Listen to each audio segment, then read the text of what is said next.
Yeah, there's so many. My issue with life is I always chose to learn shit the hard way. Stubborn ass. Dropped out of college twice just to come back to college and be like, damn, I could have done this shit easily. It's like you looking in the mirror, bro. Yeah. I dropped out. What? Turned out to be pretty good. No. You got a whole house. I mean, we're not in a... Okay, so... It's not even to know where you decided to when you was telling me, you was like, oh yeah, I'm high now. It's up. It's up now. Yeah, we in our bag now. So hold on. You already know what's up. Cushion Combo, man. Should have had the shit rolled up. I already smoked one, so that's why my shit is not already rolled up. Just in case you didn't know that.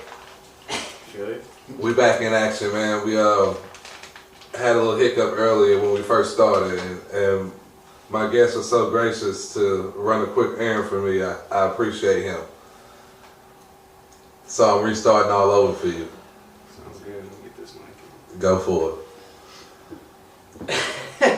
Oh yeah, I'm high now. It's up. It's up now. Yeah, we in our bag now. So it's Danny Riguez. We back at it again. It's Danny. In the last 25 minutes.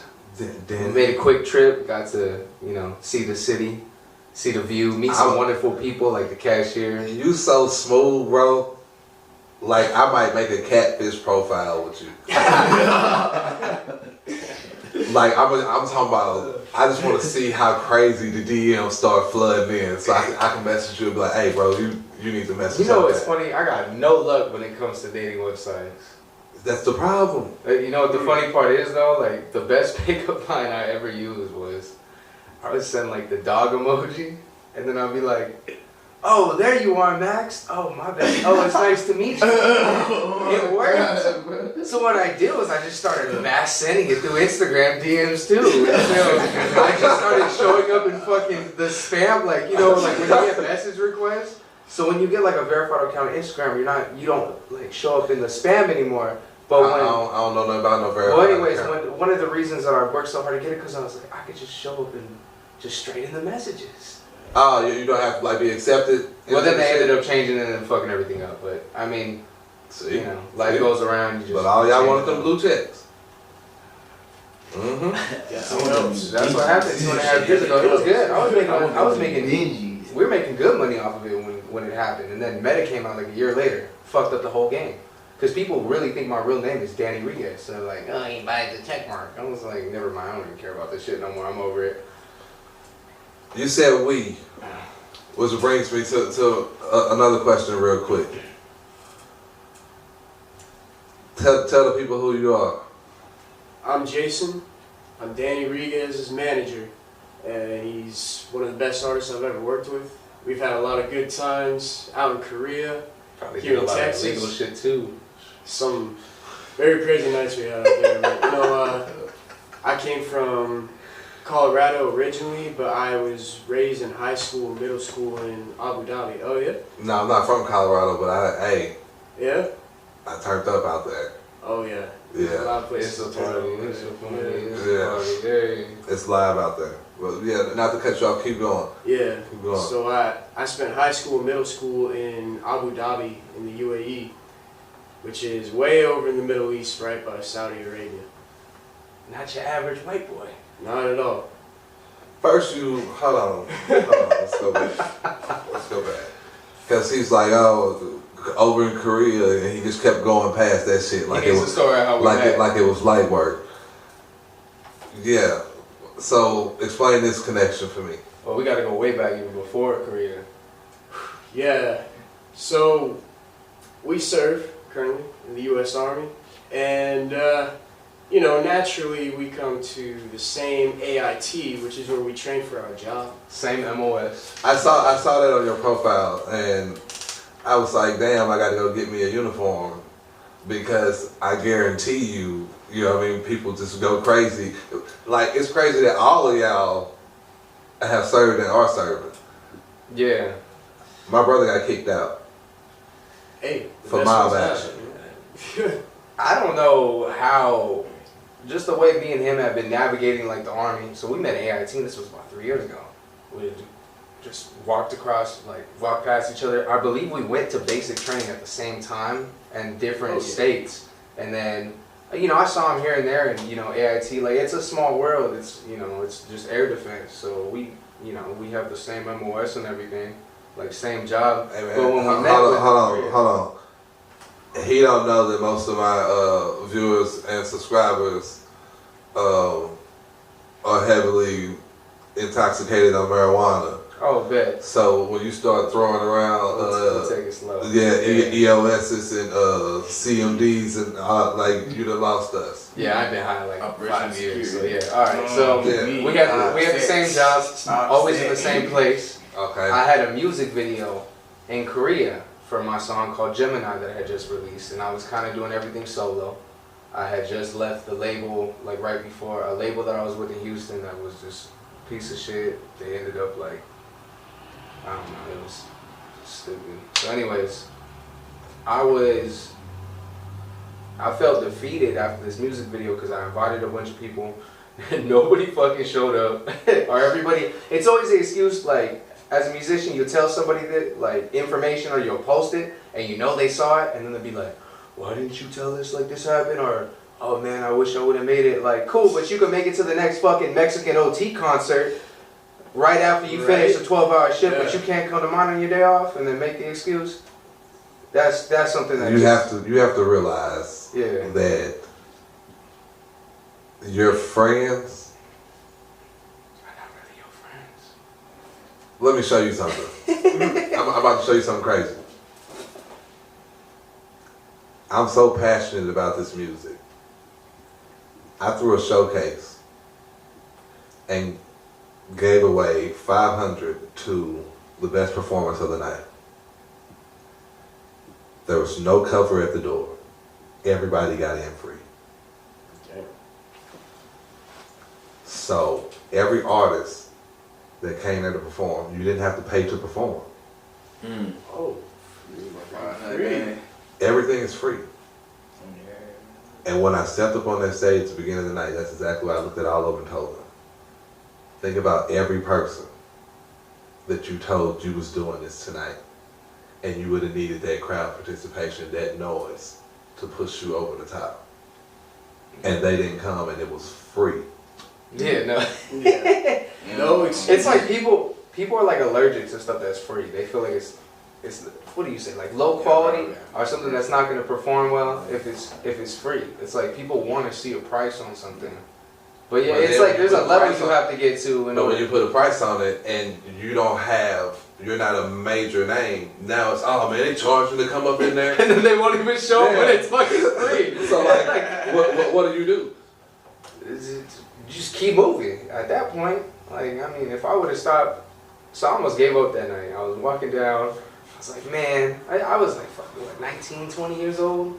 Yeah, I was like 20 years old. So, you know, once you get off of basic Korea, I was underage drinking like a motherfucker. Best time in the army. So I'm walking down. I go to this bar. I go to this bar with a couple friends. I get a text from this one dude, and he was like, "Hey, this man named Jason Berger's trying to meet you, man. He says he's known you from like AIT, and he's just you know trying to chill, and he has been seeing my stuff." So I walk into this bar. It was called it's called Polly's Kettle. And the cool thing about the bar was, imagine like this, right? So you walk in from like the bar, and then there's an open area, and then you can lift out the windows. So they open up the windows, so it's wide open. I just see his drunk ass just like this. And he's like, "Hey man, what's up, Danny? You want a drink? Like, let's talk about music. Like, I want to be your manager." And I thought he was fucking joking. So next day he hits me up, and he's like, "Oh, I was serious. Like, I want to work with you. Like, I don't have too much experience, but I've had artists where I feel like you might actually have something." And we chopped it up that night, like before we got sober the next day, and I was like, I want you to be my manager. And he was like, cool. And everything always worked, like, everything always works in the like weirdest and mysterious ways, because my roommate that I had, so we have our own rooms.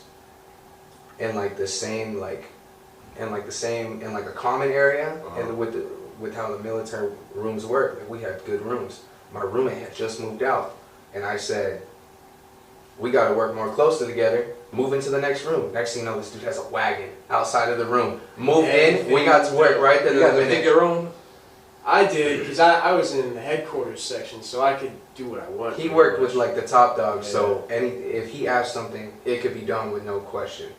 If they let him, you know, if they do it. But he had a little more pull than I did, so next thing you know, move in, next thing you know, we had a whole album worth of music. Next couple of days, we were going out to like Seoul, like the capital, doing it, and then we just started, you know, we started a business together, and then for marketing and stuff, and then I started putting in on game of what I knew, because I had just been studying. Like, for all the years that I hadn't been either like releasing music or just being young and stupid, like, I soak up anything that's music related. Like, I sucked at a regular 9-to-5 job. I can't show up for shit, but trust me, when it comes to anything music, I'll be the first one there, and I'll be the last one to leave. No matter how tired. Yeah. So we did that, and so this was like September-ish. He had moved to the next room, and I told him, I was like, I want to get verified so I can start running ads with people, and then I want to get my press and relations done. So we did that, worked through it. 3 months later, I woke up, hit the check mark was there. Like, we started investing money in it, like promo investing, everything else. The video actually never got released, but I actually used it for the Young Deji show, the Young Deji shows that came out. So we used that. So everything just worked. Why didn't you release it? Because the dude that did the video, he didn't edit it, and then just like the angles he took, it just didn't fit the full video. And I also didn't realize that, you know, with newer technology, like the way my eyes were, like I couldn't pay attention to the camera. There's so much going on. I almost got hit by a car in the video. I'll do anything for music, including almost getting hit by a car. I was walking in the middle of the road because I had to get this shot in.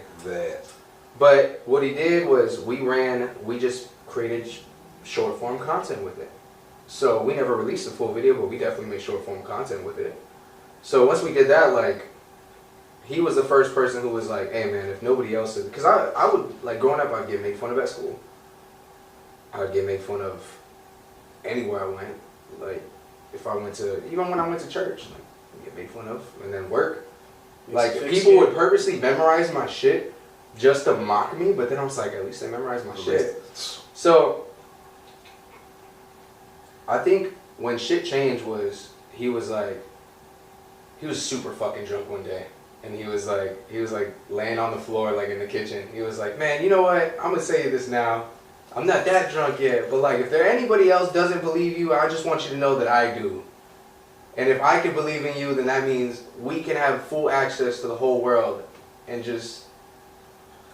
Y'all got a whole different reach that none of y'all understand in this room. Yeah. You understand it. Oh yeah. And that's why you got that smirk on your face. Yeah. Because one thing that'll never not translate across the world is music. Oh, yeah. And all the people that y'all have served with and came across in y'all lifetime, they're all in different places in the world. Right. That was my favorite part about when I did. So I'm going to get my bachelor's degree in business still, even with everything moving. Like every move that we made in music was not accidental. We have thought this out thoroughly. So stuff you see me do a week ago is something we already knew we were gonna do a year ago. So we have a 5-year plan. Like that's been in the books. We're like, we want to start a business because numbers are not everything. Numbers are good for an audience because it's psychological. And once you understand the psychological aspects, you can literally just mind fuck the shit out of people on a consistent daily basis. And the numbers don't reflect in that show.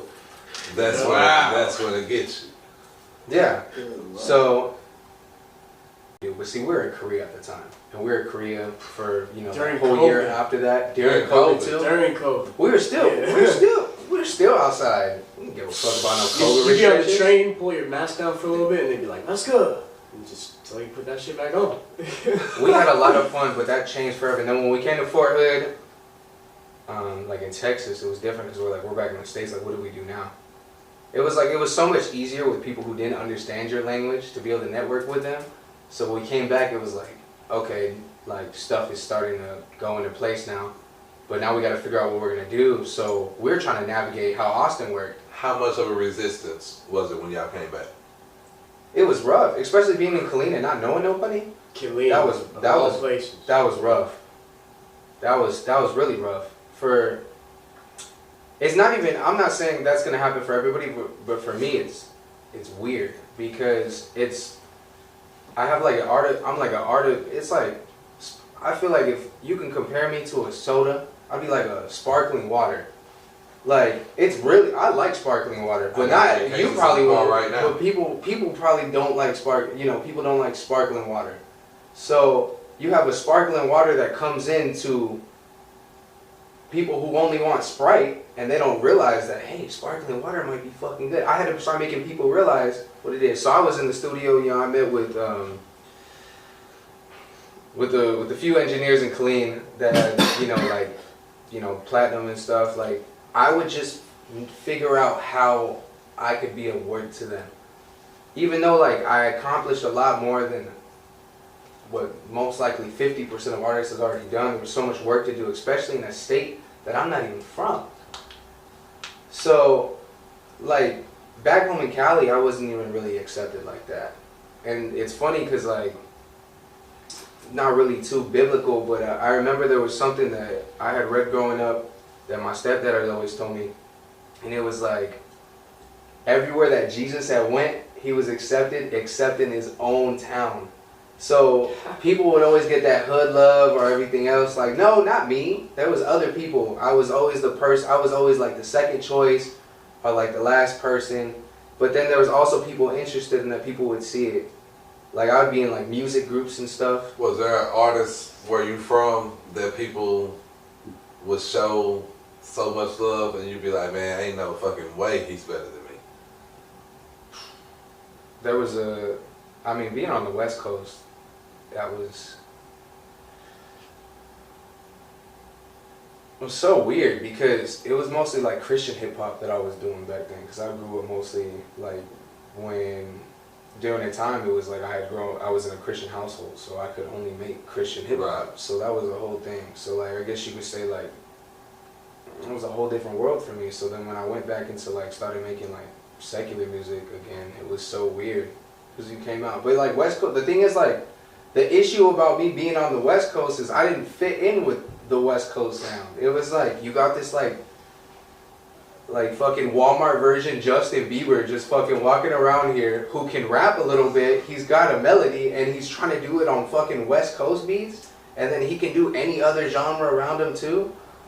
So I feel like it was less of people than like don't like me, is people don't know what the fuck to do with me, because it's like he doesn't. Because one day I'll be like, I'll go make an alternative song, alternative pop. My biggest song right now is like a pop alternative song. Is that you would call it like pop alternative? Oh, definitely. That's the biggest song I have right now. And then the second biggest one is on the opposite side of the spectrum. Okay, you said biggest. Name the songs. I did this with Rico and chose too. The biggest ones that I have right now is If somebody had to go and listen to one song to decide if they rocking with you, what song is it? Give me the name of it, and then tell me where they can find it at, and tell me some of the lyrics. We probably could even call somebody. There's one song that like seemed to be liked by like a whole broad, and that's All For You. And it wasn't even the hip hop. It was literally like Sing song. it was like a sing-songy alternative. Like if there's anything that could remind you of it, was like what's a song that would remind you of All For You? Like a type of genre I could try to. I'd say like something between Bryson Tiller. Somebody Justin said like Bieber. Black Bear. Black Bear, yeah. Reminded them of Black Bear. It had like, you got a guitar, like a guitar starts it out, and then it's just like, you tell me everything probably gonna be okay, but see, like it's not even hip hop at all. And then I realized like I can literally I could take over the world at this point, because I could do one genre one day and do another. And then I started doing features for people that didn't even make the same type of music that I did, but they wanted my flair on it. So then it just seemed to work out, and I realized like it took me 22 years to wake up one day, look in the mirror, and be like, okay, I am actually the shit. And be confident in like the person that I am. Like be proud. Hey, I'm Danny Regas, and be like, oh, no, you make music? Yeah, I do. And I'm fucking proud of it. Why you so laughing? Good. I fuck with it. And he said, make music. Exactly. And you see what he talking about is going. That goes back to saying I make music rather than I'm a rapper. Yeah. You know what I'm saying? Because I'm not a rapper. We had this conversation. I told them, don't ever tell anybody that you're a rapper. I'm not a rapper at all. I'll never label myself a rapper anyways. I personally don't rap like at all. If anybody asks me what I do, I'll tell them I'm an R&B artist. I mean, you got Or pop elements of artists. that too. Don't do You that. got elements of You rap. got elements Don't of do shit. that. You have elements You of tell them I'm an artist. I make music. I make Right. music. Across the board. Because once you say a genre, it limits people's imagination to what can be created together. You say I'm an artist, I make music. That way they say, oh, you want to get here with this country artist? Yeah, I sure the fuck do. I got it. Yeah. So I retract my statement. I'm an artist. That's right. Fuck around and find out. Literally, like. He's a player first. That's really what it's been. I swear for the last year, like me and his plan was like, we need to just stop like walking around like nobody knows the fuck we are, which they don't. Like, we walk. It's weird to say, like I had to teach myself. They say, what is it, like fake it till you make it, but not what your ordinary artist would do. Like we walk in a room like we just made $1 million. I do that shit every day. Did you make $1 million? No, but I'm gonna act like it. This is me all the time. Walking in the strip club like, you know what I do? Yeah, just like that. I'm him. I could work at the dollar store and probably still try to, walk in with $400. Who knows? That was probably the stimmy check that just came in. But that's how you're supposed to feel. Every time you walk into a room, bro, you're supposed to feel like you him. It don't matter if you got $1 in your pocket or if you flat broke. You know what I mean? The energy you give off when you walk in somewhere, that's gonna be the energy that comes back to you. If you walk in a place and you feel like you're nervous or you like, oh shit, I don't know if I should be in here with them, they're going to be able to pick up on that. And that's when they start attacking. Speaking of attacking, brings me to one of my questions I had. Ah, shit. Man got his smirk. So knowing how hard you're working right now in this music industry, right? And knowing what you're working for, right? You get a phone call. Let's say deal is on the table. Yes. You walk into the room. You see the deal on the table. And you see Diddy standing on the other side of the table. Yeah. Did it. I might be dead by next year. Do you sign?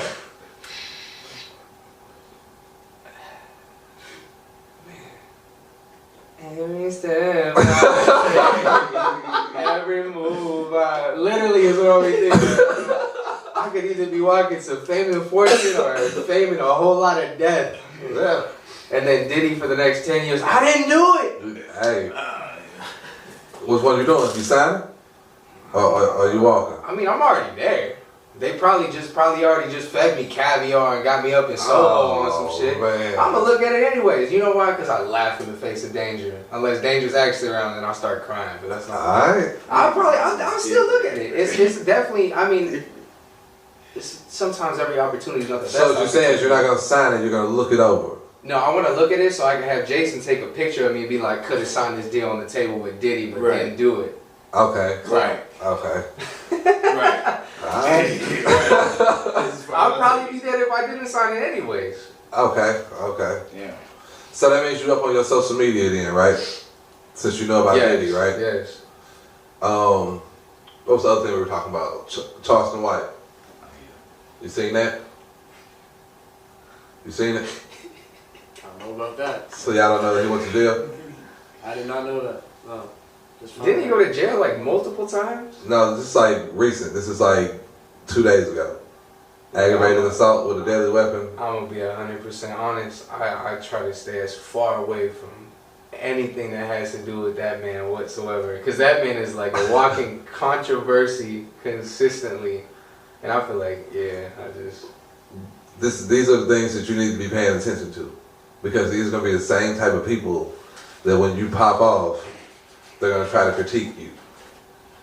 So you gotta have your ammunition. You gotta keep your receipts. I mean, I can already imagine what he would be saying if he ever met me. He'd be, hey man, it's so nice to meet you. And then he'd be on a podcast with Shade Room like, man, he's the weirdest Mexican I've ever met. That man can't sing for shit.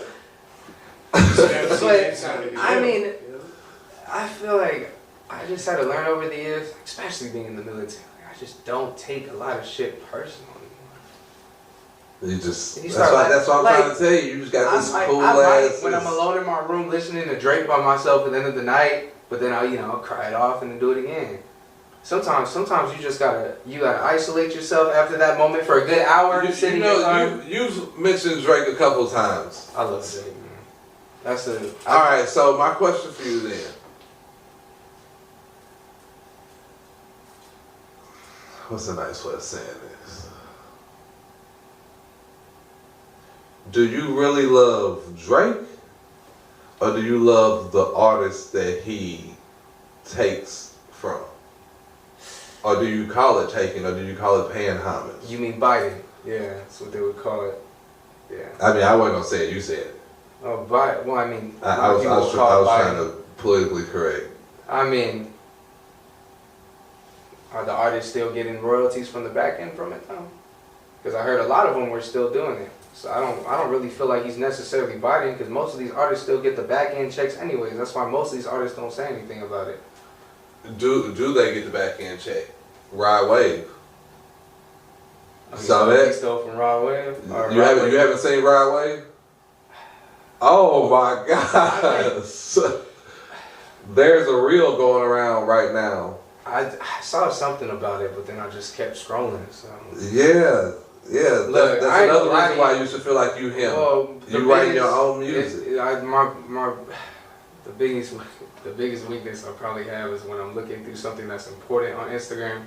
The next reel is probably some like big booty Latina shaking ass, and then I totally forget about the reel before. So, but then at the same time, like he had told me, he's like, sometimes we just gotta stop looking at this shit all the time because it's wasting.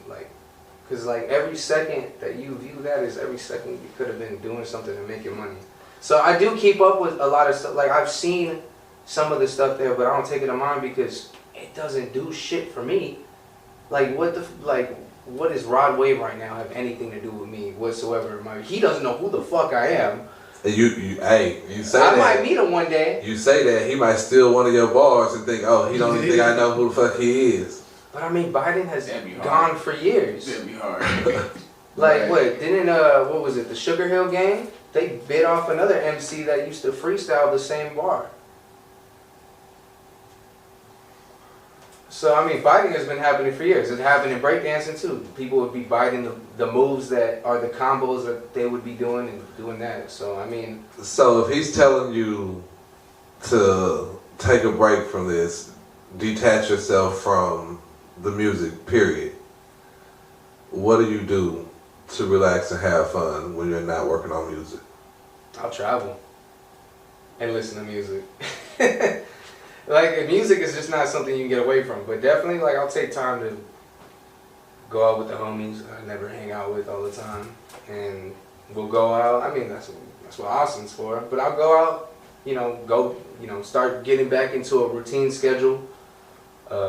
In college too, so it's like whenever I'm not doing that, doing research or studying how actual business works and how to get my LLC off the ground. That really has nothing to do with music. It has to do with succeeding after. So, but yeah, my pastimes, I love traveling. I love stepping foot on a plane.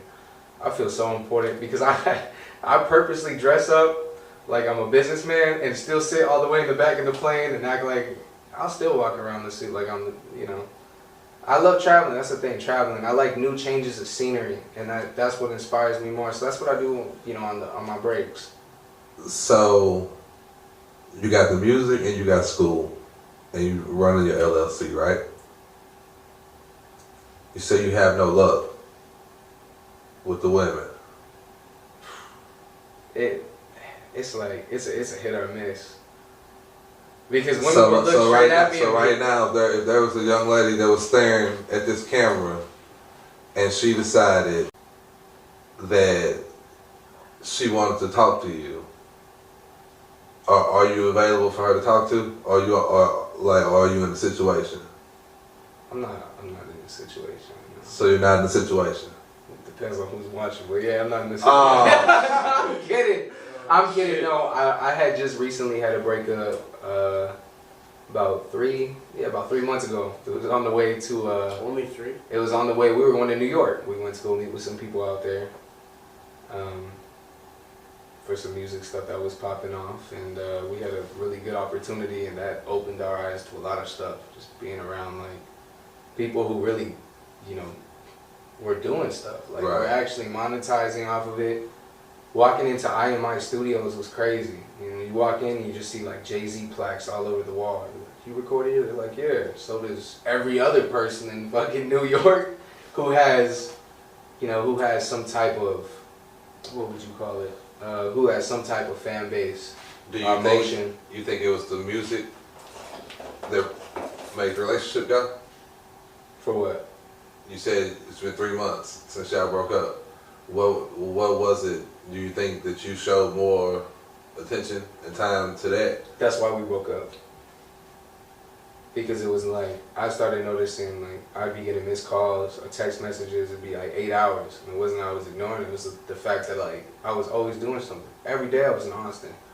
Every day I was doing something. Every day there was some type of meeting, or every day there was music, or every day I had a client coming over so I can engineer for that person. And then it was just like, I don't even know if I have time for this. And then she was moving across the fucking country, and we weren't even gonna be able to see each other for like Yeah, that ain't 2 gonna work. years. And we had to really come to terms with that. And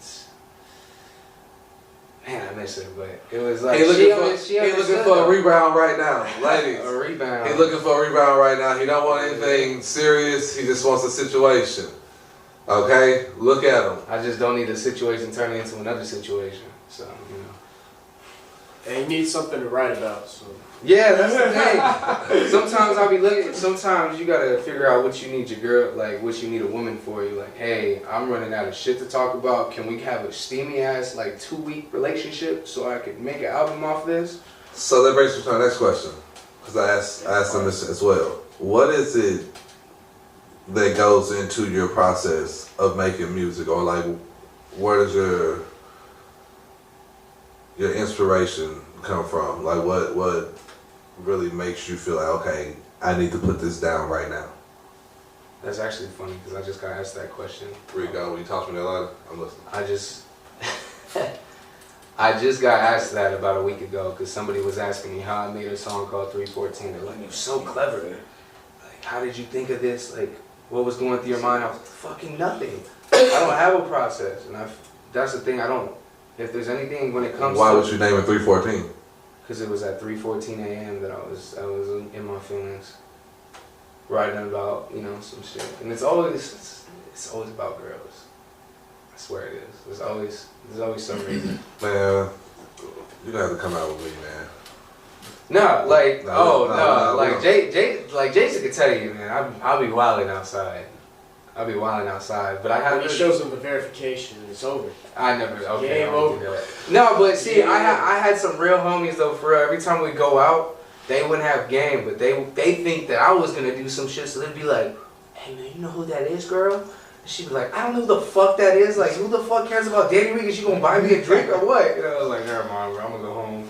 Man. But no, when we go out, it's cool. But then that's why I like doing music in Austin, especially around 6th Street, because you know, little by little, I started knowing, you know, people, and then we met one homie, and he just introduced everything. So the issue is no longer buying alcohol on 6th Street. It's where I could stop. Like, it's at what point am I gonna stop drinking because these shots I've been getting all night are fucking free. What's the best venue that you have performed at? The best venue. Okay, wait, let me narrow that down because I forgot you're a Globetrotter.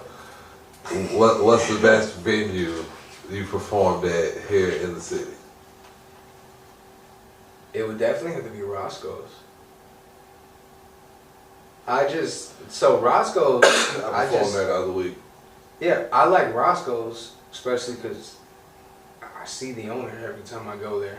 And he's super cool, super chill. I got a whole picture with him. I didn't even realize the dude was the owner. I just thought he was a security guard at first. No. And he was like, oh yeah, I'm the owner. But what I liked about it was just, well, that show, I can't really say the best spot I performed at, more like what the crowd was. But I liked the one at Roscoe's. I mean, they had one in San Antonio and that was cool, but like I haven't, other than the last 2 shows that I did, and then I did do one at Club Culture out in Harker Heights. I think that was more like an artist showcase, but yeah, I definitely liked Roscoe's. Roscoe's. I felt like it was more personable. Yeah, like a lot of the people that I knew were there, and that's where I feel like that show sparked off like everything else that had been going on. Like it was like I was already making motion, but once it did that show, created the content for it, made short films, like made short form content, and then that converted into people like, who the fuck is this kid? I hardly ever know anybody in any venue I go to. Like I walk up in there, either I'm by myself or I got 1 or 2 of my homeboys with me. Well, yeah. And I don't know nobody in the fucking building. And I think something that we do that a lot of people don't do is when artists get those promo flyers for the shows coming up,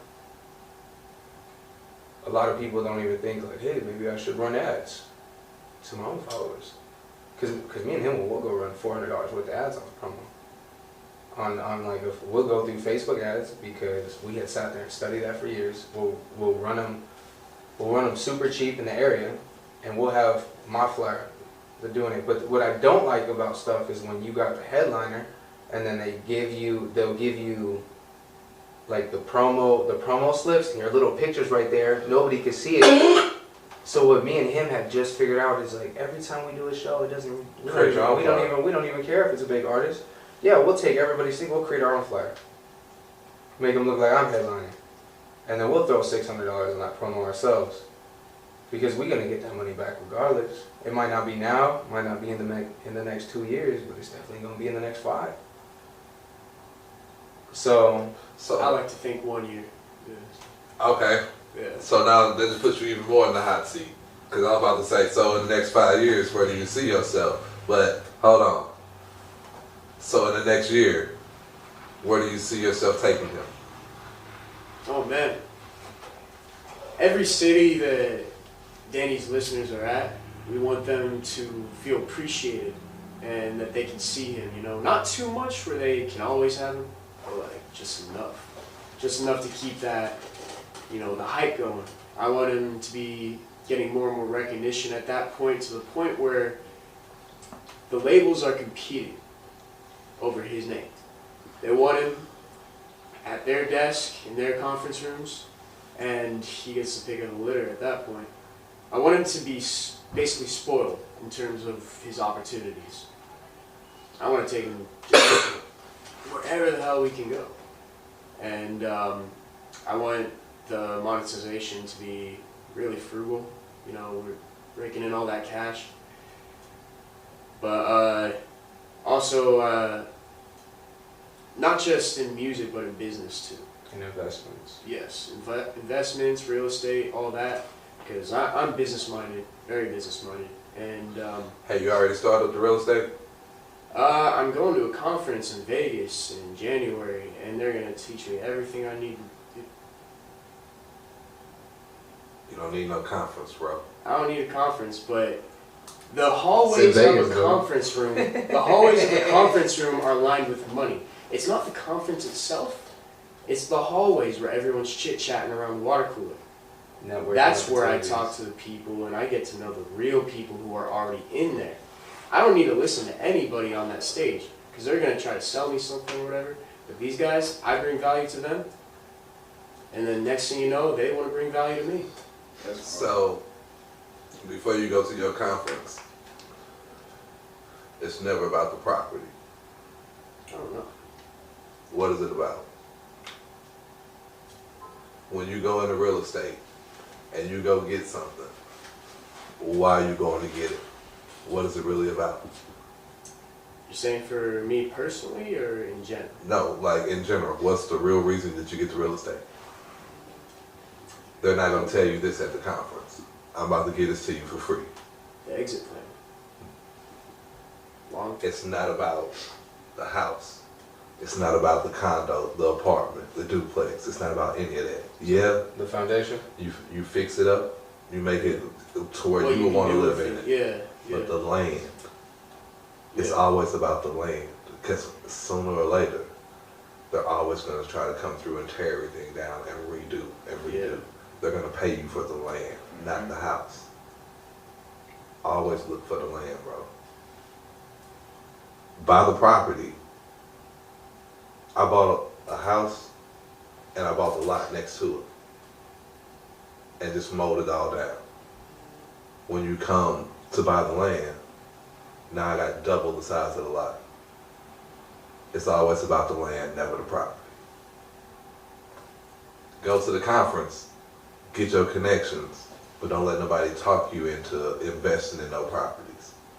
Oh yeah. That's my I'm very jewel, picky in That's general. life changer right there. Never really thought about that. That's my jewel. My family been doing that shit for years. He My about to see us across granddad, the street. my granddad pretty much built East St. Louis, Illinois, with his bare hands. Yeah. So I know the ins and outs of that shit. My dad's been doing this shit forever.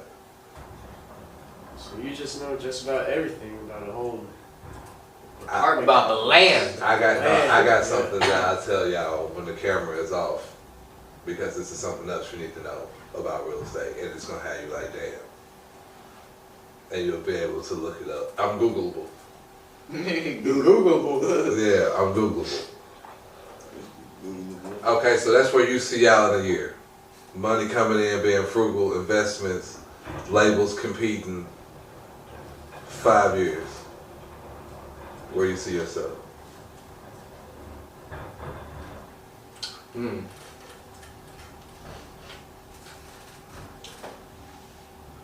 I don't even know why I thought about that. I plan on making a consistent 6 figures off of multiple sources of income. I'll definitely be out of the military by then. But in like 6-month plan, if I had a realistic thing, like when I sat down with like Caddy and all them, and they were like, "What do you want to do within the next year?" I said, "I'm gonna get signed in 6 months to a year." How much longer do both of y'all got? He's on his way out. I was supposed to be on my way out by next month, April. but like nothing was going on, and I was like, "Oh fuck, like, life's lifing right now." So I re-signed like a fucking dumbass No, for another 4 that's years. what I was just about to tell you. Until your situation comes and you get that deal that solidifies financially, you Yeah, good. that's why I didn't. Yeah, You go where you know the guaranteed money is. because the initial plan was gonna be like, we're gonna get out and just kind of wing it. It was like, no, we can't. It's either gonna be me or you that gets out. And then And you jump, I'm out of here. Oh yeah, 100%. I've been out of here for like 2 years now. because I already knew he was gonna do the business side of it, so I could still make music. Because I could still do them in the army, but there's some things that need to be done that he needs to do. That's what I was going to ask you. So he needs to get out. What are you going to do on a day-to-day basis now that you don't have to report to no service, no job, no shit like that? Like, are you gonna do something else to gain your source of income while still working on the music? Yes, I have a couple investments here and there right now. Not like stocks or anything like that yet, but local businesses and stuff. So I'm going to be working with them, making the money on the side. If I need to, I'll get a little side job for a little bit, but I don't really want to work a job anymore. So I'm just going to completely focus on entrepreneurship. My day-to-day will, start out with the gym, so I get that clear mind from the beginning, you know, full meals, and then do the work that I know needs to be done to make tomorrow a better work day. Just always scale my capacity to do things and find opportunities and put myself in better positions every day. I know it's going to be a little hard at times, but I think at this point in life, with all the businesses I've been running for like 10 years or so, just little spotty ones here and there, made some pretty good money. I'm now at a point where I'm learning the right lessons. I learned a lot of good lessons from the time. You said you managed other artists Yeah. before you managed him. This is public now. It's public now. Shit. No names. No. Yeah. I need some names. I'm gonna tell you why. It ain't to put nobody on the spot. It's not to embarrass nobody. I've heard his music. So, as a manager, you're also an A&R. Yeah. You have to have an ear for something. You know what you found. What was it about these other people that separated it? So that's why I need names, because I want to be able to go and listen and compare. Because if the music is good by them, then it has to come down to work ethic and wanting it more. Oh, he did not want it more than me. Music was good though. Music was is good though. He is good. Ooh. He Okay, hasn't who done is it in a he? while. Oh shit. Who is he? Well, You he can't kind of just say did names, me right? dirty. So you know, like Jaco Gold in Damn. Arvada, Colorado. Okay, wait. What? Jay what? Jaco Gold. Exactly. No. Yeah. Interesting name, but you know, like you can make that name something. You know, you can name something anything. He had good music. Yeah, good music. And he gave him, like, he was going out looking for opportunity for him. And then the dude wouldn't fucking show up for shit. Yep. He was inconsistent. Wait, like he was just no show, not answering the Yep. phone. Yeah. And then, That's why when he So met me, after it happened the first time, I would have been done. But you gave him another opportunity, and he no showed again. well, the opportunities he was chasing wasn't music at that point. It was my girlfriend, but.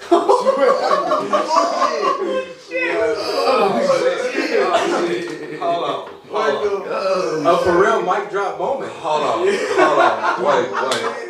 Wait. Okay. Oh shit! Oh, I forgot about that part of the story. Let's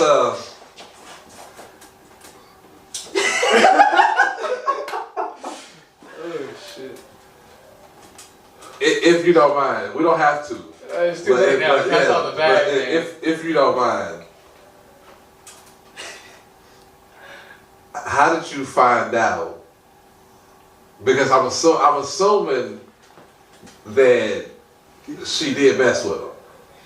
Yeah. Oh. They always want to fuck Well, around. I'm what gonna tell you that happened- right now. We got an L in the chat. I was at work, my dad's liquor store, alright? And towards the end of my shift, I'm ready to go home. It's like 1 in the morning. And he just got drunk as fuck on coke and everything. And he was just like, bro, you're a fucking shitty manager. And I'm like, what are you talking about? I literally do everything. And then he sent me screenshots of text messages. And I'm like, ain't no fucking way. She was saying shit like, man, this guy doesn't fall asleep. And I'm like, bro, that's crazy. Okay. Yeah. We're Yeah. trying to get you to fall asleep so she can leave. Nah, she was just No, complaining about so it. she didn't have to talk on the phone with him. And I was like, okay, that's crazy. That is crazy. This was the same ex-girlfriend that you were living with, right? We're on the same page? Or is it the other one? Yeah, that I was stuck in like early COVID with. Time Yeah. out, bro. Yeah. Time out. Well, we got stories for days. Wait till you hear my shit later. Oh, it's not as bad as the first one. So, somebody that you was managing start messing with your girl. Yep.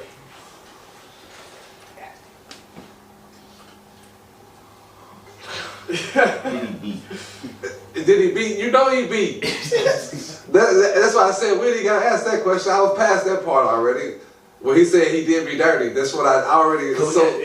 I assumed already. It's like different definitions of mess around. So I hope it tonight- don't matter. They both denied. That's They what both told denied me. it, but like Don't you matter. can't Fuck fucking that. lie to me. Like, Yeah, once I know you're gonna the deny thing is it, hidden, and I can see the text messages. From that point forward, anything that you say to me is a lie. I don't believe Oh, straight anything up. that come out your mouth.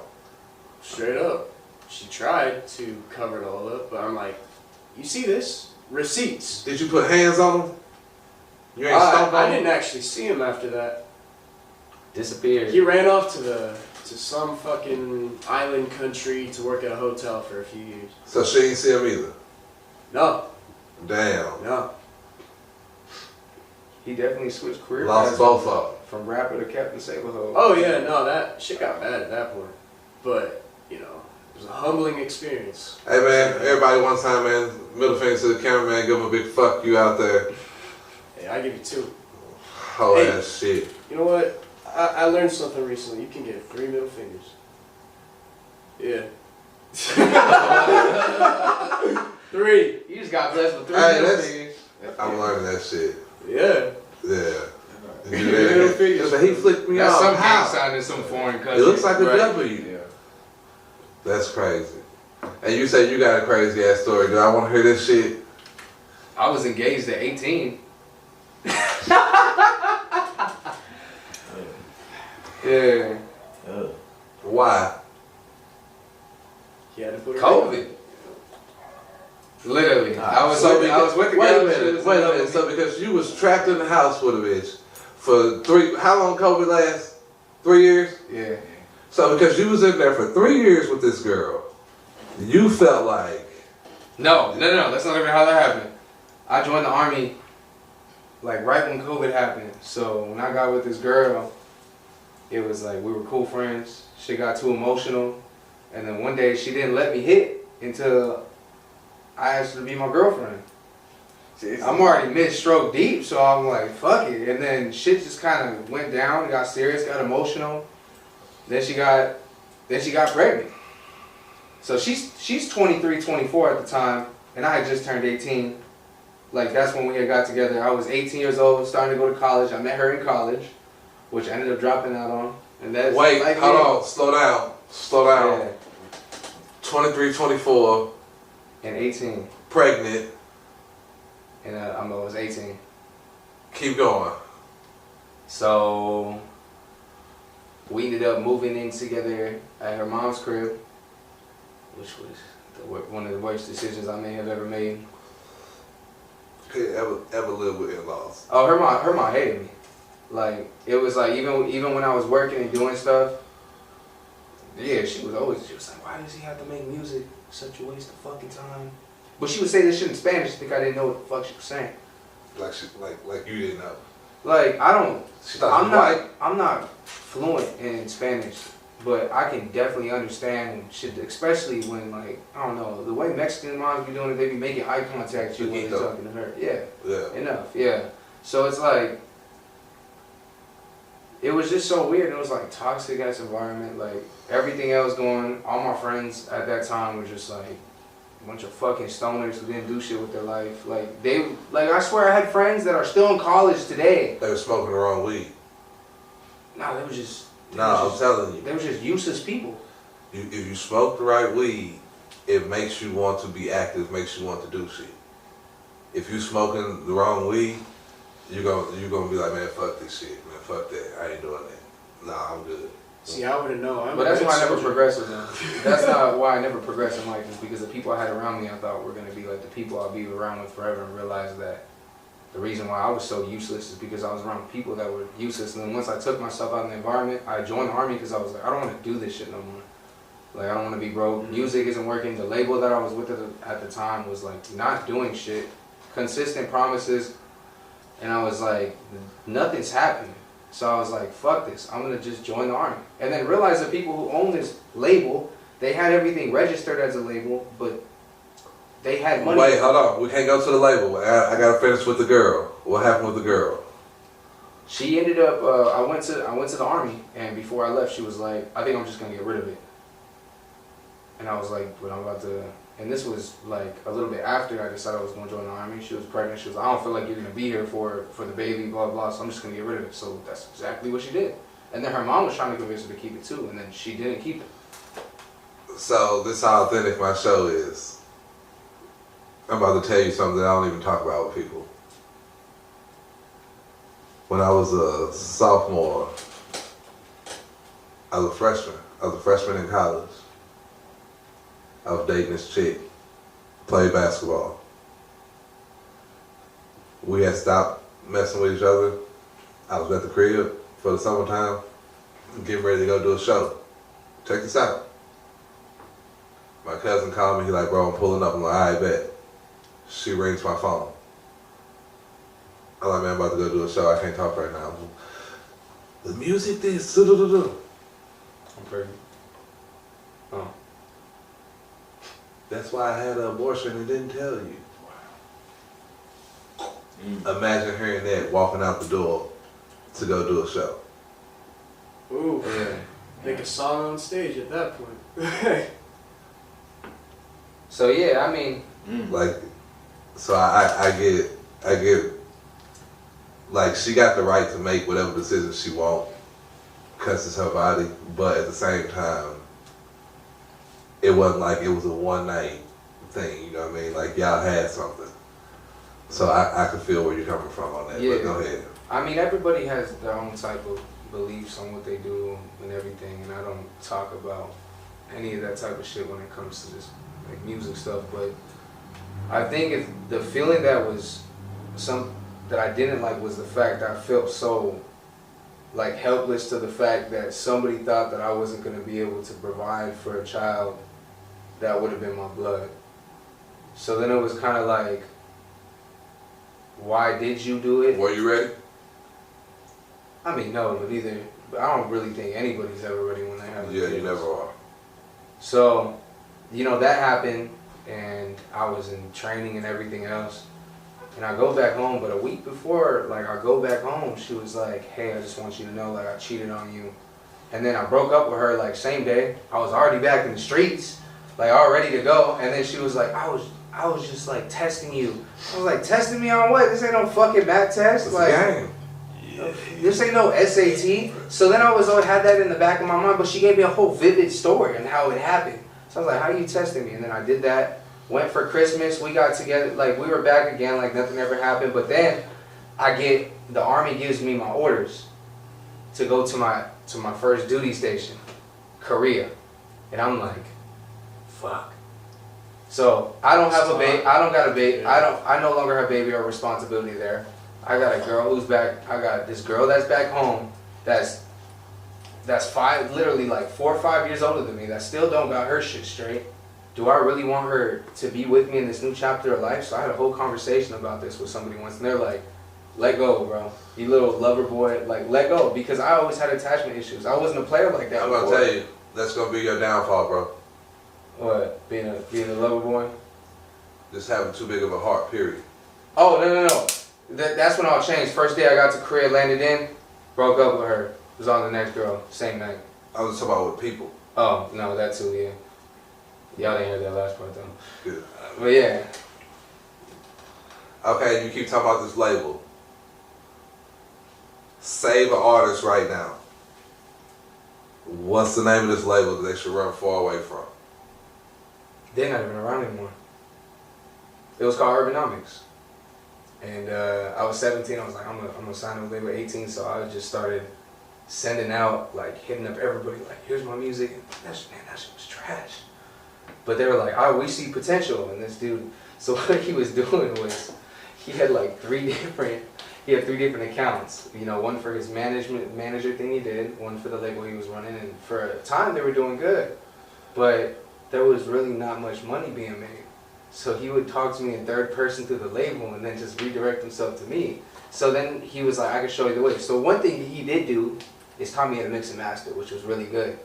But then I realized that this person that ended up managing me had failed so many times at stuff and just never learned from it. So they just kept making mistakes, and then Insane. instead of admitting that, like, of course they told me like a lot of shit had went through, but years later when I started meeting with, you know, some of the people that were there, so me and another dude by the name of New King had got signed, and he's a Korean rapper from Vancouver, Canada, and we had got at the same time, and then we were just always looking to them for guidance, like, you signed us, so like we're trying to get this shit on the road. But that was my thing. I had too big of a heart and I was too loyal, which is what New King had told me at the time. He was like, you got a big heart. As soon as he left this label, he hit top 3 on Apple charts for his album, and he makes music full time. He has a whole law degree, and turned down a football scholarship in Canada, like a football contract to play professional, like CFL in Canada. Turned it down to do full time music. He's doing full time music. I haven't talked to him in a minute, but he's doing good. But then I stayed in, and I think that was what my issue was, because I felt like I had a lot of opportunities with other people, and I think the label at the time didn't want to see that, because then realized that I would call out their bullshit. But I didn't realize that until I was 20 years old, and I was already in the Army. Don't trust. Yeah. So, and then I just kind of did my own thing for a minute, and then I thought I was just gonna, like, when I joined the Army, I was like, this is gonna be the last album. Hands dropped on. Oh, shit. yeah, I got y'all sitting here, man. You know, we were talking about a little bit of religion while we were sitting in here. Oh shit. Hey, you heard about this? The Pope? Yeah. Oh, Yeah. of course, yeah. What about the Pope though? I mean, it was case of mystery. About Chamber of Hollow Secrets. That man was literally Harry Hollow Potter. Secrets is they're allowing crazy, bro. they're allowing same-sex relationships. I did. That's been around for like 3 Yeah. years. They put that in. No, this is just on a press conference and everything. Like a pastor can bless Yeah. same-sex marriage. No, not the marriage. They'll let you come to the church and worship and give you tithes and all those things. But they still don't condone the same-sex marriage. They still are not allowing that. But they do now. Or what? No. Condone So how do you feel about that? You think it's right for them to let them come and be part of the service and give their money and all that, but they can't get married in the church? See, you said give them money. So, I mean, I feel like that answers the question of why they did it. This is the Catholic Church, after all. They took Jerusalem. It They took all that gold, you know? So, Just want to know, you know. We were just talking about different stuff that's been going on in the world, social media. Yeah. But I know you don't engage in social media. You try to stay far from it. No, when it comes to like social media politics, I definitely stay out. But I do love reading comment sections though. That's my favorite. I love. Like I could look at a post and be like, oh, this comment section finna be good. Me and this motherfucker be just in the car, be like, hey, start reading the comments, bro. I need to hear it. And he's cracking the fuck up about some shit. Because people will say anything on the internet. Yeah, the internet's undefeated. Literally. Yeah, I haven't seen it lose not one time. But I do not like cancel culture though, like at all. I feel like cancel culture is just. But do people really get canceled? I mean, they get to. I mean, you got. Oh, you get the baby canceled. definitely. You get The canceled baby for- definitely got canceled. But there's a time frame on it. Yeah, he was definitely put in timeout for a minute. Yeah. Okay. The other one we talked about, the music scene here in Austin, right? We talked about the TTE Naughty and Honeycomb Brazy. What do you think it makes the city look bad? Like it's a clout chase for the city, or do you think it's more like he's standing on business for the city and saying that Austin music scene, Austin artists ain't going like that? Yeah, Okay. I'm not just gonna pull moves on. So, I think I need more context on it because I be seeing, because I know, because Caddy's always on there. Mm-hmm. So, and then I definitely did take a look at it. But then there was that incident in Missouri, which I still didn't fully understand what happened there. But I mean, I feel like, I think I know why they let him have a slot on the podcast, because, I I mean, I feel like the dude just says whatever the fuck comes to mind. Like he doesn't, I feel like he doesn't need to worry about having a filter on what he says, which is great, but then at the same time, a lot of people don't like that. But you know what? He stand on business though. Hey, He not afraid to talk. But yeah, just like, I mean, but eventually people will try to silence them, and that's where, like, I feel like you can only talk for so long on a social media platform until you just get silenced. you think it's gonna be somebody from the industry, like trying to silence the voice, like you doing too much talking in a negative light towards somebody that they rock with? I think more of a possibility to happen. I feel like if Pop Austin Media got bigger, and I feel like that happens in anything, like eventually, if they're trying to get new people, they would have to figure out what they're gonna want to do with this podcast. Unless they're about it, like about it too. And I've met the people at Pop Austin Media, and they're really cool people. But I mean, I also do think like that's their lane of doing stuff, where you can go on there, talk your shit to an extent, and you know, you can bring, you know, have conversations not many people are willing to have. Yeah. So if they see, you know, it on the internet, then they'll be like, hey, there's a place where I could go and I could talk shit with other people too, and we can actually do that without, you know, getting canceled or something like that. But I guarantee a lot of people, like a lot of YouTube channels, wouldn't dare Say to do stuff shit like that. Like I don't even think No Jumper, like, even comes close to the type of shit that you know, the type of game and the type of business that they stand on. But it's cool. I mean, me and Jason just do our best to just kind of stay in like a neutral zone with everything. So when it comes to stuff like, what's your opinion? I don't get paid to have opinions. Well, like I told them, for me, I don't think it was a clout chase type move. I think he really went down there, was expecting to do this interview. It was somebody that he really rocked with and having, you know, he got fucked up, right? Yeah. Is that how it did it? Yeah, and he was really fucked up behind it. You know what I mean? Like, it really was fucking with him emotionally. Like, I can't believe this shit is happening. And then, like he said, he brought all those people. So yeah, so that's what happened. Okay. You know what I mean? Now that I got the context on it. Yeah, I was seeing like videos here and there, and then I started following them to see like what was going on. Because I know Pop Austin went out there too. Cause all of them went out there. Yeah, Caddy was supposed to go on in, and they were like, "Oh wait, they going out for a holiday." Because that was around Thanksgiving, right? It was like around the Thanksgiving somewhere time. around there, Yeah. So then that was just like, yeah. I'm pretty sure that video racked up some views though. Well, I mean, really, and that's what I was telling them. I think people are calling it a cloud chase because his reach has reached outside of the city before this even happened. And now that this has happened, he's getting more recognition, and now there's more people that are in the industry that he's talking to and engaging with. But he's showing it all on camera. You know, but it all still seems to be confrontational every time he's talking to one of these people. Except for when he was talking to Gangsta Williams. When I seen that video, they was just chopping it up back and forth, just having a conversation. Yeah. You know?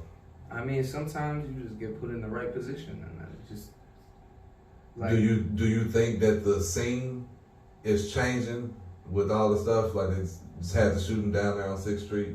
You know what I mean? It wasn't at the actual show, but it was right outside of it. Yeah. Literally right outside the door.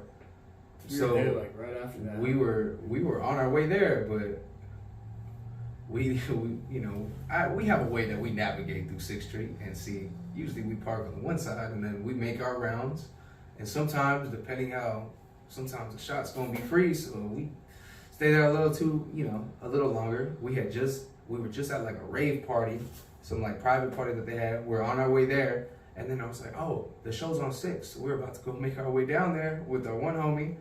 And we walk in, we're like, damn, it's the yellow tape. and I think dude wanted to die. Yeah, I saw it. From the way it looked, it looked like but he didn't. They say he didn't fire no shot. No, he pulled it out. He pulled it out, but he didn't fire a shot. If you got 6-7 cops drew down on you, and they were literally standing right in front of him. Yeah. And he still did that, and he already had. I mean, I know he already flagged one of the cops' legs when he did that, so they pulled it out, shot him. But the crazy part about it was like the people that were inside when it happened, because I think it was what was it named Jen? It was one of the one rap. He was doing a show out there. I think he's from, was he Killeen? And he went to go do the show. He couldn't even start the show. So he didn't do the show. He never did. I don't even think he did the show. No, Was they it, had that his whole name was street Jin, area is it closed Jin Lee off. or Gene Lee or something like I that? don't even know. I know OTM Thrax was performing. And I think Wax was as right. Wax was too, right? Your guess good as mine. Yeah, there was a few people that I knew that were supposed to perform in that show, and then it was like it ended as quick as it started, and then I was like, what the fuck? But yeah, I guess they had posted about it, and then the footage, the cam footage, and everything came out, and then it started trending on Twitter. It's like, oh, it's literally right there, like. I don't pop out unless I got business. That's how we do it too. Ain't no show going on for me to be doing. Ain't no media shit for me to be covering. I don't pop out. Well, we turn our outings into networking. We try to meet the best people. And we do possible. every time. And literally, it'll be the most surprise things. We were like next to two dudes who were working with Mexican OT at the time. They helped run most of his we videos just and stuff, talking. buying his shots and stuff. And we went out there because we were supposed to go to an event, and The event I sucked. guess, There was nothing going on in the event. it was No some, one pulled up. It was like a open mic night. We just said, "Fuck it, let's." It go. wasn't. It Enjoy wasn't our night. actually on 6th Street. It was somewhere. No, it was up. It was at the club that the shooting happened. Weeks before the shooting happened. Damn, we not to get booked for no shows after that, man. Because that dude probably watching right now. Damn.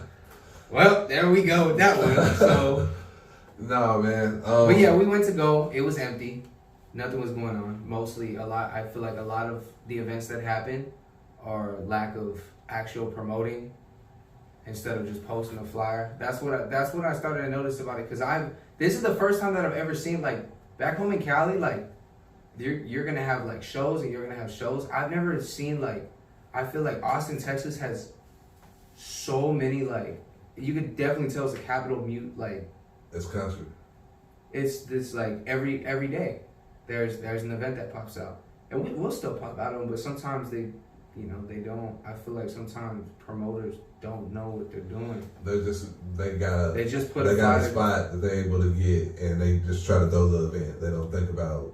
But I everything feel like that goes into it. saturates, like, the good shows that are happening, because you got a bunch of artists and a bunch of people that are willing to show up for stuff and see that it's not popping, and then And then next thing you know, they'll hey, there's pop out. this other event going. They're like, I don't want to go. Why? Because the last one was dead. Facts.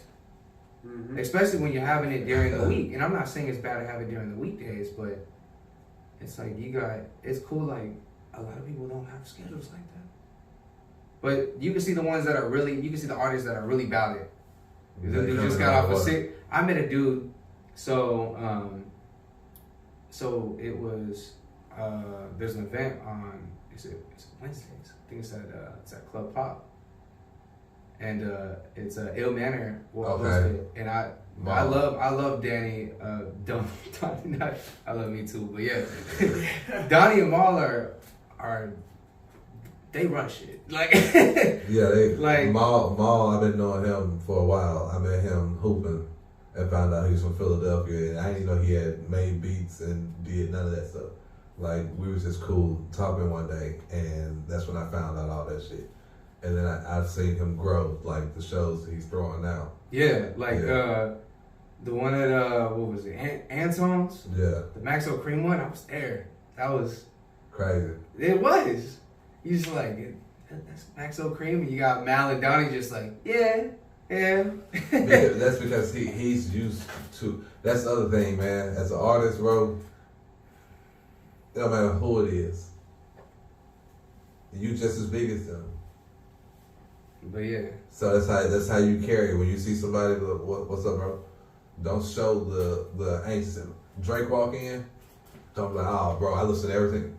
No, Nah. but what's going on, man? I like your music, bro. You make what music again? You crazy. Nah, so Donnie and Mal were the reason that I got on the 2 shows for the Young Deji shows. Okay. So they hit me up and they're like, "We will give you the opportunity to do this." So did what I had to do and got prepared and we did it and they're right there at every show. Now you still Proud as rolling. fuck. And I'm like, you got it. Like you got something. And I love those shows even if probably couldn't bring out. I don't really have like a huge fan base, especially all in one place. It's like the curse of social media. It's like you can be popping all over social media, but trying to get a whole fan base in one area is like fuck. But it was probably the best networking I've ever done because just being around Donnie and Mal and Caddy.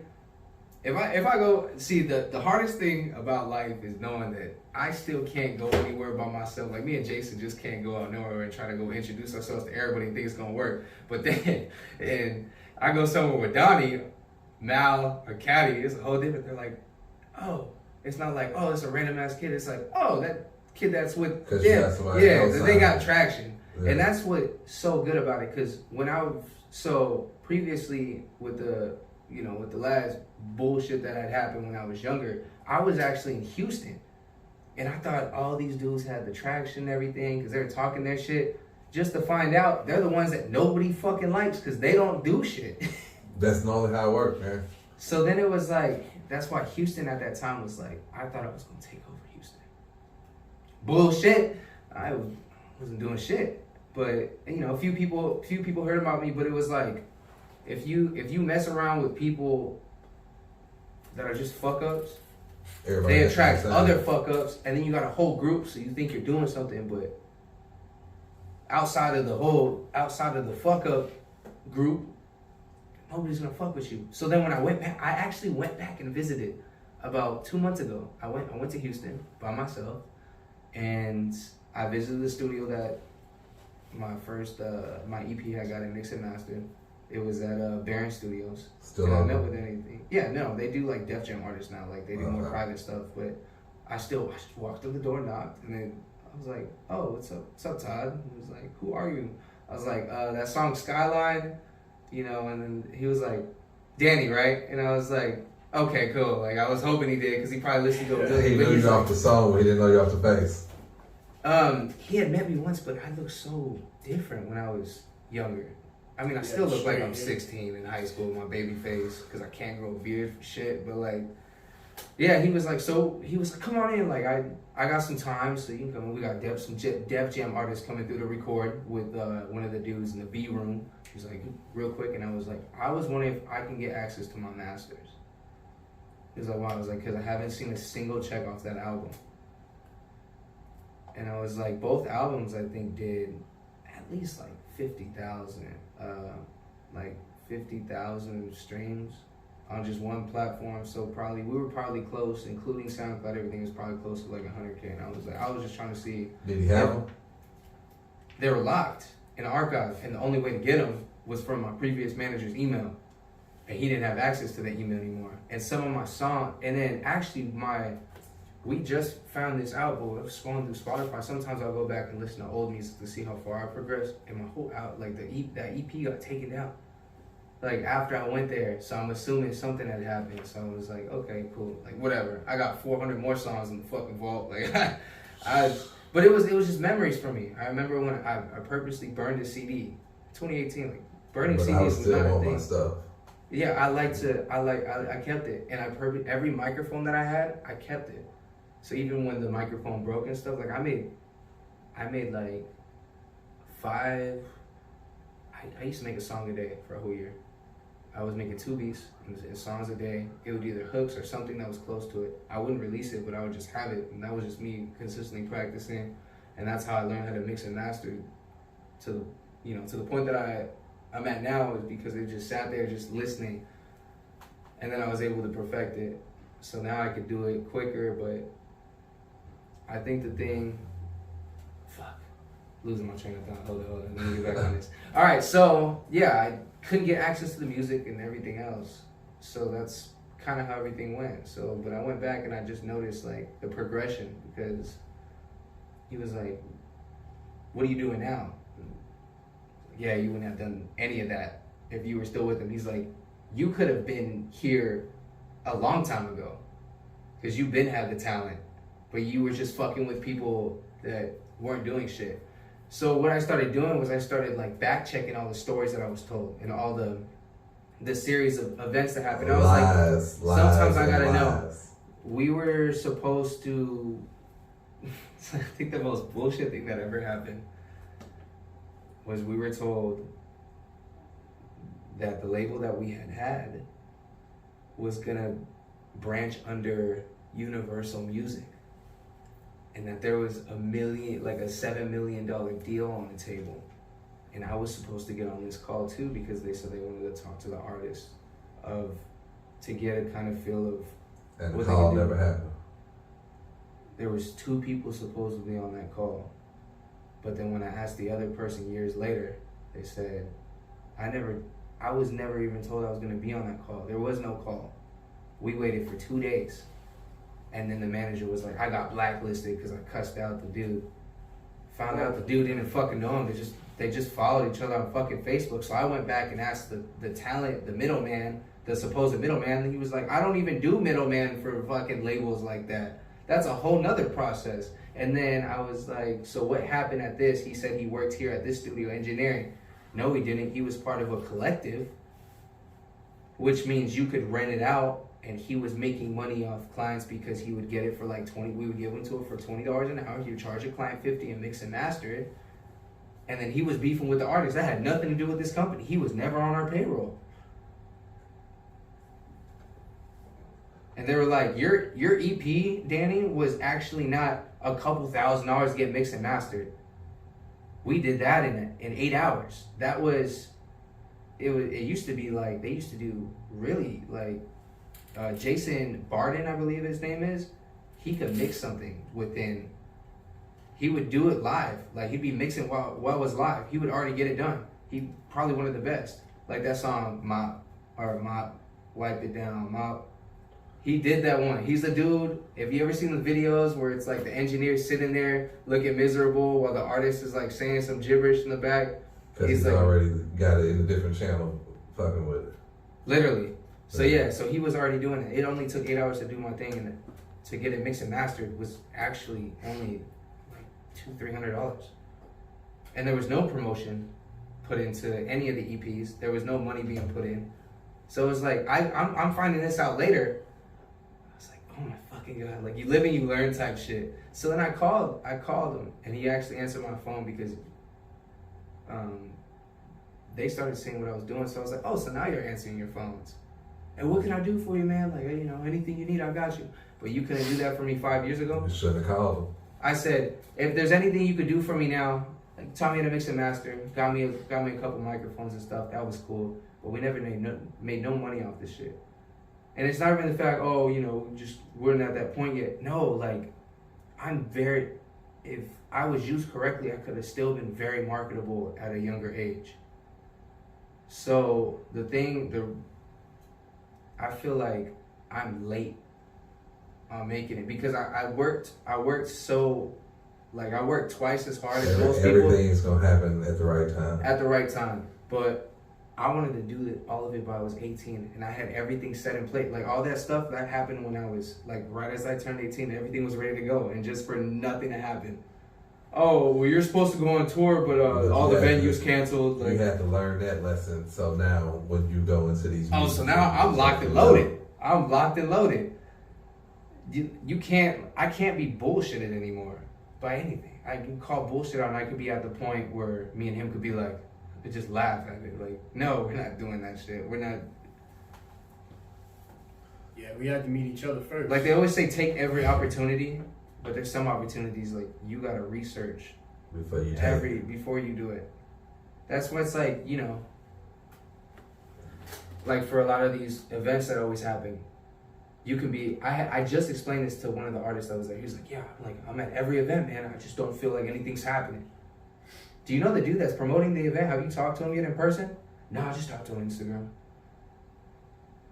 Do you know anybody in this room? I said, because I know. Once me and Jason walked in, we already knew because we literally have a list of people that we know and what they do, and we try to like get knowledge on what they like. Right. So the next time we see them, we can personalize each and every one of them.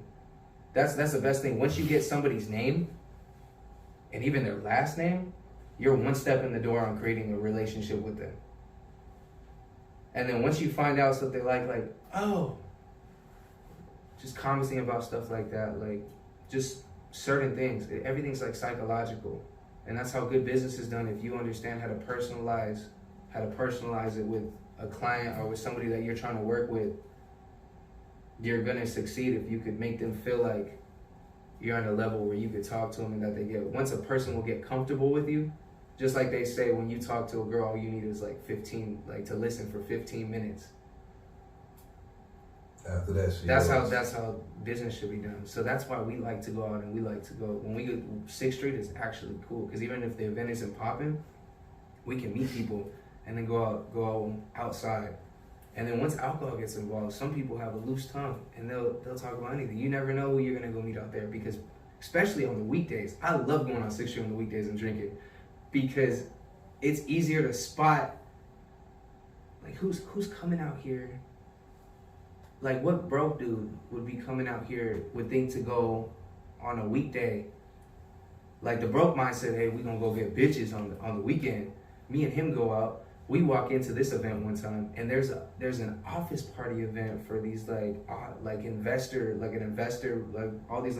or dudes that work at like one of the big banks, like on the top level type stuff where they do all the accounting and stuff. We were just casually just drinking with them, and then they would put us on game. And then we met some super rich guy from Britain who was here on a business meeting.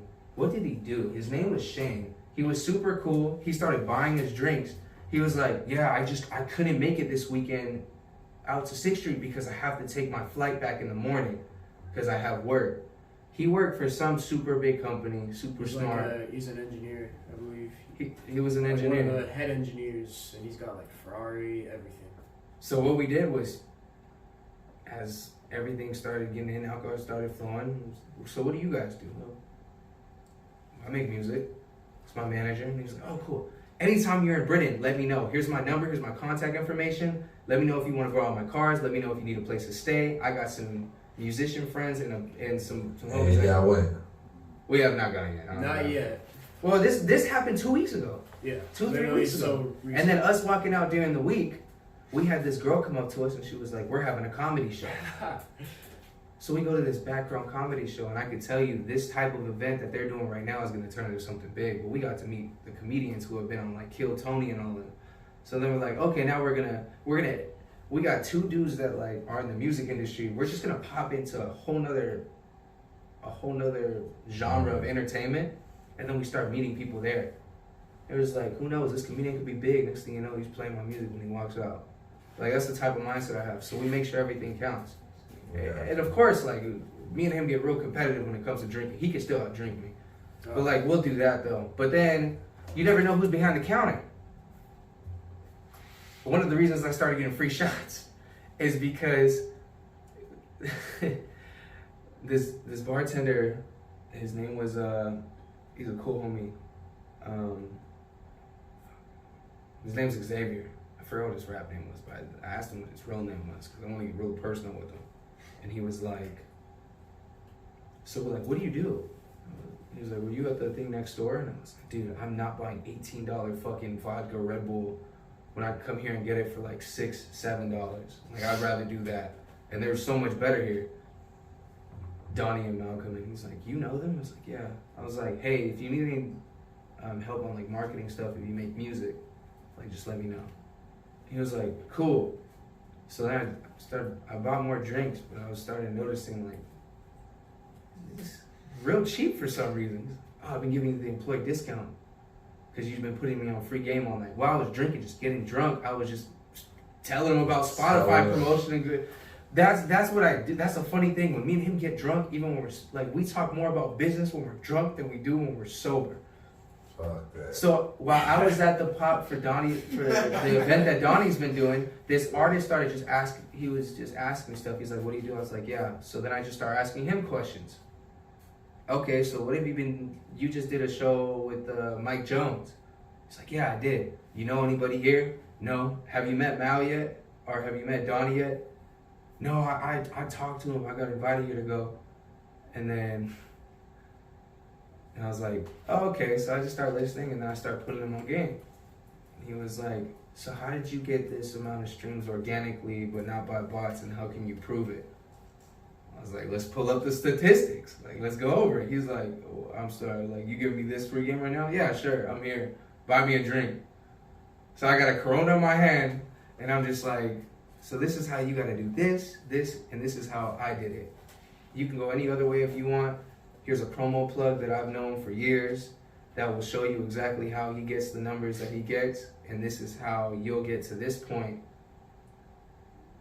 or how I plan on getting on this point, and if it works, then do it. He was like, dude, I'm gonna do it. So the promo dude texts me, and then he's like, hey, this dude said he knows you. He just got on a campaign with us, and then dude hit me up like the dude who just got the promo stuff was like, bro, I appreciate you. It was worth giving you that beer. I was like, bet.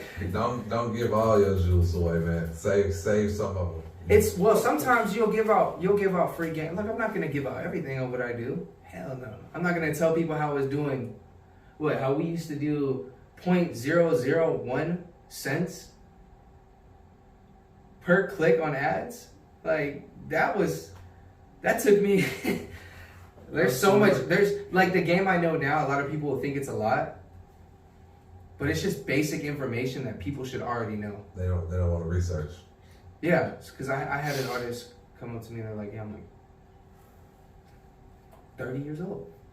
He's like, "I didn't even know this information. How do you know it? Like, you must be a genius." No, I just use the fucking internet. Like, it's there, the World Wide Web. You like YouTube taught me a lot of stuff too, but sometimes. Like what YouTube says isn't always true. Like the people on YouTube, so you just do research and then you can go into like official websites and find out. And now we're doing it. He actually had to teach me how to Google search because honestly, people don't do that shit.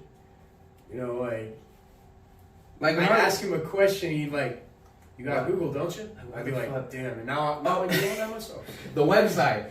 Don't even get me started. Yeah. So when we opened up an LLC, we needed a website.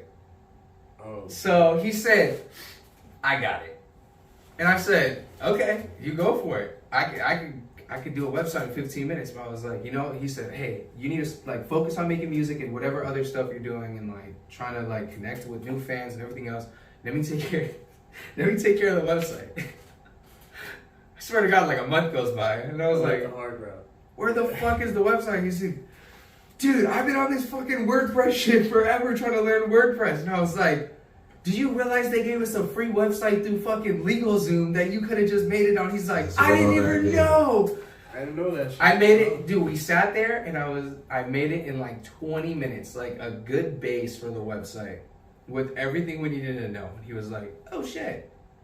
So that's how he was able to learn a bunch of the music stuff he knows now. Because when I met him, his business, like the way he knew about regular and general business was like this. His music knowledge was like this. And he wasn't converting it. And so finally, once he finally figured out how the internet works, all of a sudden he came out of nowhere. So that's why when people are always like, I can't take credit because he knows a lot. Like there's some stuff that I could never teach him that he knew, that he taught me. But people will always be like, damn, where'd you find him like with all this knowledge and shit? I was like, nah, we taught each other this shit, but I definitely taught him a majority of the music. And then he did his research. He didn't just stop. He just didn't listen to everything I said. He went in like figured it out. It was hard to learn with my last artist. He was busy with other things, The funniest thing though, yeah. man, was researching the hoes, man. Lines and dimes, specifically mine. All right, man. Well, I appreciate all y'all for popping out, man. Cushion Convo. Y'all know how we do. One thing I always let my guests know, man, is this is like your home. So you got a project going. You want to come shoot the shit. I got another little podcast shit I do too called Pop Your Sport, man. So if you want to come and sit down and talk sports, I do all that shit too. Okay? But anything you ever need from my platform, bro, you reach out to me, you let me know, and we always there. You know what I mean? You saw my little white homeboy that was with me. I got a couple more people to help me. Like I said, I was in a rush, so y'all didn't get the full treatment, so you definitely have to come back. I normally cater food and all that. So the next time you come back to promote one of your projects or something like that, That's the pre-games, the regular season, Yeah, I give you the full rollout. Testing out the waters. This was the longest mic check we've ever done. No, but I am gonna make sure that I put all y'all links up there so people know where to come find y'all at. You know what I mean? Any songs that you want specified, promoted, anything like that, send it over to me so we make sure we get it up there for you. That work for y'all. That's perfect. That's perfect. Like the interview. Any questions? Any women that are in love Any with me, questions you for can me? send them my way. Yeah, hey man, we need to find another girl, man. That's my first mission. As soon as My I man get a Jason bump need in there. love too, though. So bring it home, girl. I appreciate y'all, man.